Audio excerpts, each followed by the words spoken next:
बिस्मिल्लाहिर्रहमानिर्रहीम। अस्सलाम वालेकुम। आप देख रहे हैं लसानी फूड सीक्रेट्स। तो मेरे प्यारे व्यूअर्स, आज मैं आपके साथ शेयर करूंगी आलू पालक के पकोड़े, जो बहुत ही क्रंची क्रिस्पी बहुत ही मज़ेदार बनने वाले हैं। वीडियो के एंड तक लाजमी देखिएगा। तो चलिए शुरू करते हैं। यहाँ पर आधा किलो मैंने पालक ली है, आधा किलो ही मैंने आलू लिए हैं। तो आलू कच्चे हैं, धोकर अच्छे से मैंने इसको खुश किया हुआ है। अब मैं इसको ग्रेट कर लूँगी। तो इसी तरह मैंने आलू को ग्रेट कर लिया है। तो हल्का हल्का इसका भी अपना मॉइस्चर अंदर है। अब मैं इसमें शामिल करूँगी जो धोकर अच्छे से साफ करके पालक मैंने रखी है, वो भी हम इसमें शामिल कर देंगे। पालक को अच्छे से धो लेना है। 1 कप हम इसमें बेसन शामिल करेंगे। अब बेसन के ऊपर ही हम मसाले ऐड करेंगे। 1 टेबलस्पून जीरा दरदरा सा कूटा हुआ है। 1 टेबलस्पून धनिया, ये भी दड़ा सा कूटा हुआ है। 2 टेबलस्पून कसूरी मेथी। तो व्यूअर्स, अगर आपके पास कसूरी मेथी हुई तो ये लाजमी शामिल करिएगा।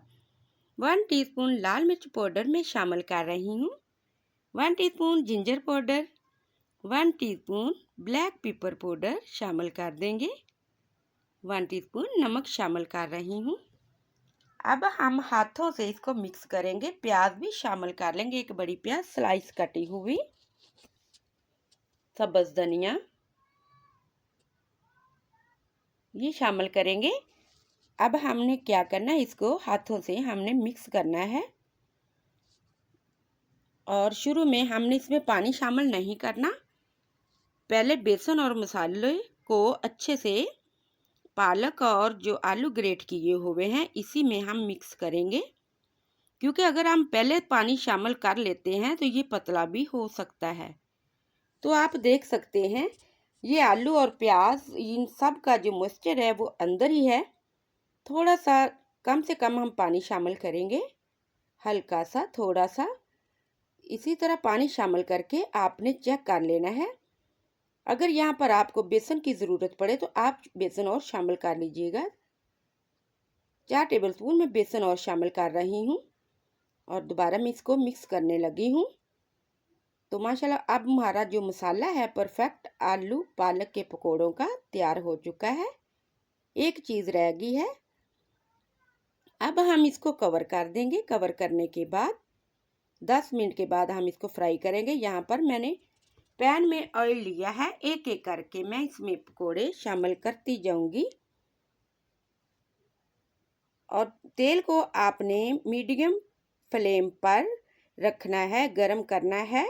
एकदम से हाई फ्लेम नहीं करना, मीडियम पर तेल गरम होगा। और अच्छा जो हमारा तेल जो परफेक्ट पका हुआ होता है तो पकोड़े जो हैं खुद ही ऊपर आना शुरू हो जाएंगे। एकदम से आप हाई फ्लेम करोगे तो पकोड़े जो है बहुत ही जल्दी जलने की तरफ चले जाएंगे। तो 4 मिनट में हमारे जो पकोड़े हैं अच्छे से परफेक्ट फ्राई हो चुके हैं। इसी तरह हम दूसरे भी एक एक करके फ्राई कर लेंगे। तो इसी तरह सारे पकोड़े हमने फ्राई कर लेने हैं। तो ये दूसरा जो हमारा मिक्सचर बचा हुआ था वो भी मैंने शामिल कर दिया है। इसको भी 4 से 5 मिनट के अंदर फ्राई करके हम इसको भी निकाल लेंगे। तो यहाँ पर सारे पकोड़े मैंने निकाल लिए हैं। इसके बाद हम इसको सर्व करेंगे।